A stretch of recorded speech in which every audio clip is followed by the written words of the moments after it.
reporting about Carlee Russell. This is the first time this has ever happened. The hunt was on to find this black girl. But then when she showed up at her house, it got a little greasy.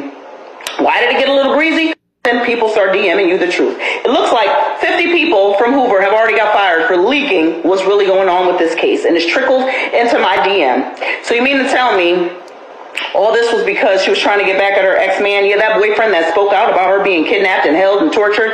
Yeah, that was her ex-man. And he actually cheated on her with a stripper. And Carlee had it out with the stripper. And to get back at him, yeah, she disappeared herself. And then got afraid when it blew up. This is what Carlee said to the side chick. Itch, please.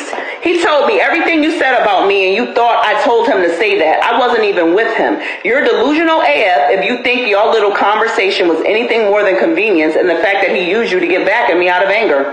You want to talk about I don't compare to you on your worst day? Girl, bye. You're miserable, or at least should be, being a stripper to provide for a child I've heard you've had from multiple people. So not surprised you don't know who your baby daddy is. Mention me or contact my NIGGA again, and you'll see I'm not the one to play with. You don't want you and your whole family touched. You're poor. I'm rich. You're a stripper. I'm a nurse. You're ugly. I'm beautiful. You could never. You're the bottom of the barrel.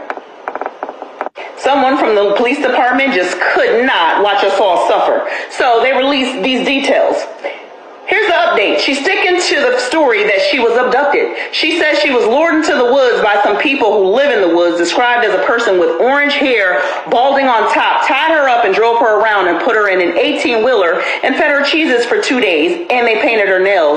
They kept her on 150 somewhere, and somehow she managed to get away and run through the woods to her neighborhood until she got into her house and then goes into the hospital. Hoover got some Ring doorbell footage from her neighborhood, and it just shows her walking casually until she gets close to her house, and then she starts sprinting and flailing arms and acting a fool. She got caught stealing from work that day, failed out of nursing school, and has been on drugs. She had her friend behind her, and that's who picked her up. She was with her friend all weekend. The police knew she was safe because she unblocked her ex while she was quote-unquote abducted. She planned to disappear and realized it wasn't going to work.